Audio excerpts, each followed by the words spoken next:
Hello, my name is Layli. I'm a British Azerbaijani, 17-year-old girl currently living in Paris, France. I want to make this video to address the international communities and to address the worldwide media.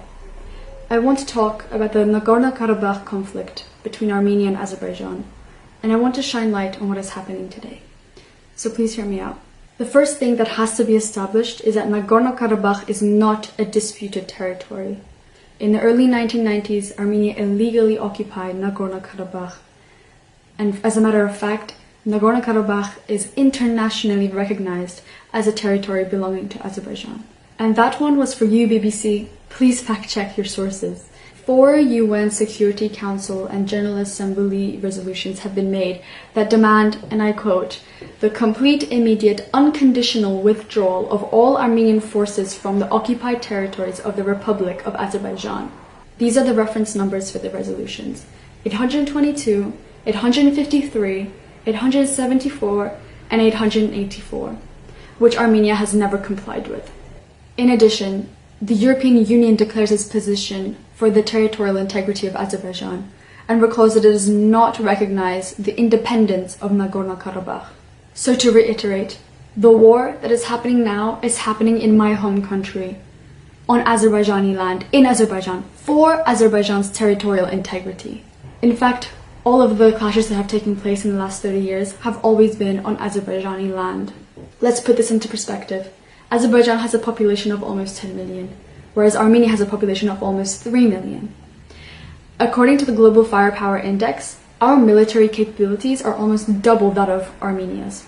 If we wanted to be violent and retaliate within the Armenian borders, we would have done so already. For 26 years, Azerbaijan has been trying to peacefully resolve this conflict and get back our righteous land. But despite the UNSC, General Assembly, NATO, Council of Europe, and the European Parliament, and so many other international organizations that demand the complete and unconditional withdrawal of Armenian forces from the territories of Azerbaijan, Armenia continues to break international law.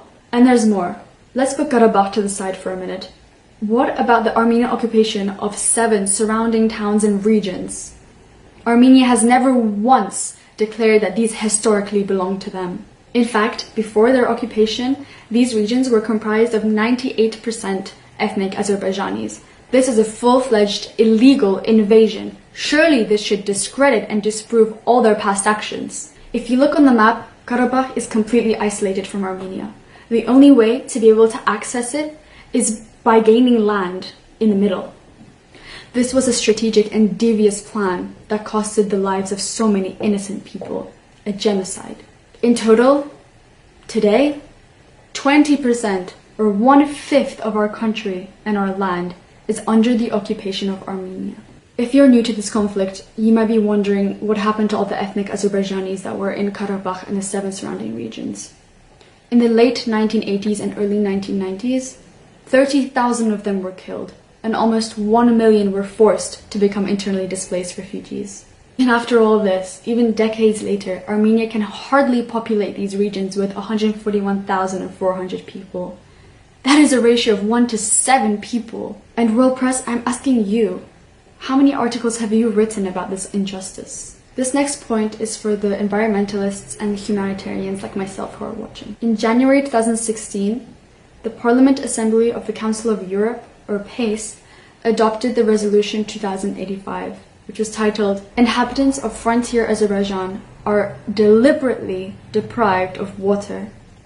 And the resolution also requested the immediate withdrawal of Armenian armed forces from the region.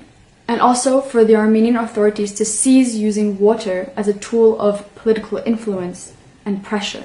Now for the environmentalists, look at this photo showing acts of deforestation, illegal activity of mining companies and housing projects in the occupied territories of Azerbaijan. This is what they're doing with our land. Lastly, I want to stress that 30 years ago, 1 million Azerbaijani ITPs suffered a tragedy, who are still alive and affected today. Today we are fighting for these people. Today we are fighting for the justice of Azerbaijan. Salam alaikum. Aziz dostlar, qardaşlar, bacılar. Сегодня наш народ ведет отечественную войну за освобождение исконно азербайджанских земель. Хочу подчеркнуть именно азербайджанских земель. Я русский азербайджанец. Мен Азербайджанның ватандашıyım. И таких, как я, у нас в стране тысячи. Тысячи. У нас очень много русских школ. Славянский институт. Русский драмтеатр. Очень много православных церквей. Русская община, русская диаспора, русское содружество. И мы все, граждане этой страны, готовы пойти на фронт и освобождать наши земли.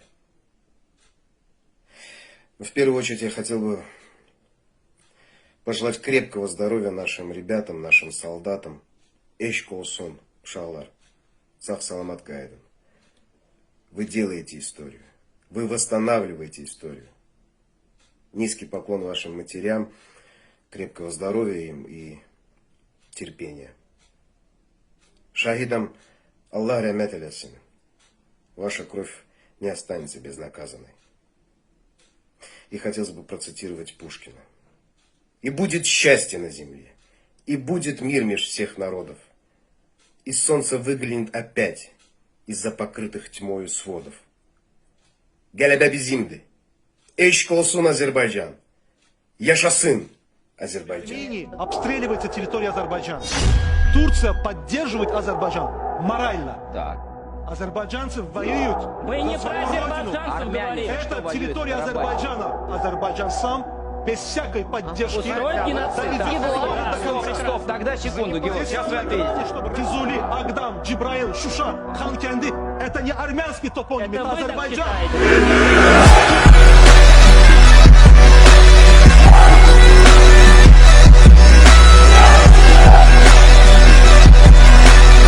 Азербайджан воюет за свою страну, на своей территории. Армяне воюют на нашей территории. Это... К вашим, пожалуйста.